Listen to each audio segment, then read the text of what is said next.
আজকে আপনাদের সাথে একদম বিয়ে বাড়ির মতো করে গরুর মাংসটা শেয়ার করেছি। আসসালামু আলাইকুম, আসিয়ার রান্না ইজ ব্লগ চ্যানেলে সবাইকে স্বাগতম জানিয়ে আজকে কুরবানির গরুর মাংস নিয়ে চলে আসলাম। একদম বিয়ে বাড়ির স্টাইলে রান্না করে দেখাবো। আশা করি রেসিপিটি আপনাদের কাছে ভালো লাগবে। তো প্রথমে এখানে 1.5 কেজি মাংস নিয়ে নিয়েছি, গরুর মাংস।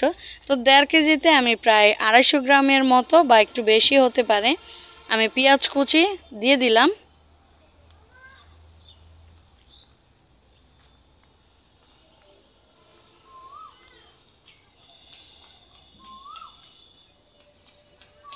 এবার দিয়ে দিব আদা রসুন বাটা। এটা আমি আন্দাজ মতো দিয়েছি, তো এখানে 3 টেবিল চামচ তো হবেই বা একটু বেশিও হতে পারে। সমস্ত মশলাগুলো অবশ্যই আপনাদের মানে টেস্ট অনুযায়ী দিতে হবে। তো আমি জাস্ট কি ব্যবহার করেছি সেটাই আপনাদের কাছে সাথে শেয়ার করছি। তো তারপর দিয়ে দিলাম হলুদের গুঁড়া, মরিচের গুঁড়া, তারপর দিয়ে দিলাম ধনিয়ার গুঁড়া,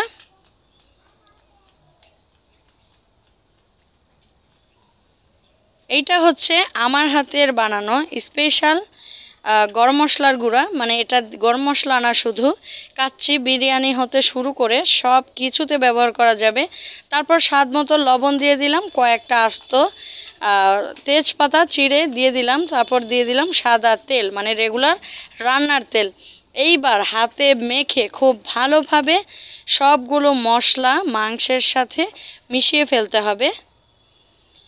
যদি 10 মিনিট বা আধা ঘন্টা 1 ঘন্টা রেস্টে রাখা যায় তাহলে তো আরও বেশি ভালো। যত বেশি হাত দিয়ে মাখাবেন তত বেশি ভালো।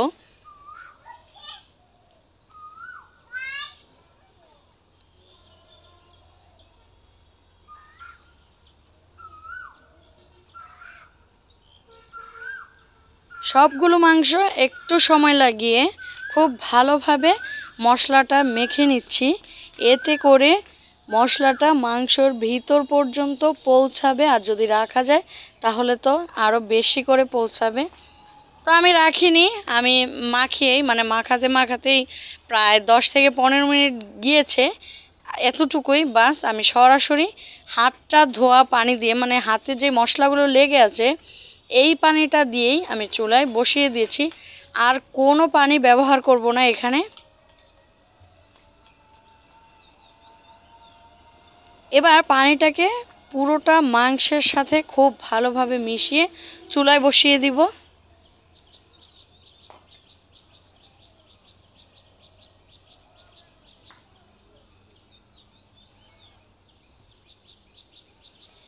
তো চুলায় বসানোর পর অলরেডি বলক চলে আসছে। এইবার ঢাকনা দিয়ে ঢেকে চুলার আঁচটা মিডিয়াম টু লো করে বাস 30 মিনিটের জন্য রেখে দিলেই একদম রান্নাটা কমপ্লিট। আর কতটা পানি উঠেছে এইটাও আপনারা দেখেই বুঝতে পারছেন, এখানে আর কোনো পানি দেওয়ার প্রয়োজনই নেই।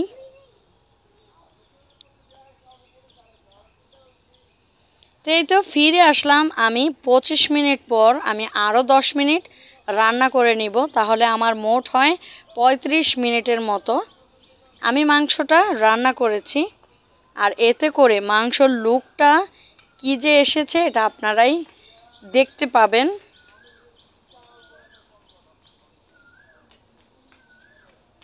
এই তো আরও 10 মিনিট পর আমার মাংসর কালার এবং লুকটা দেখেন। আলহামদুলিল্লাহ আলহামদুলিল্লাহ।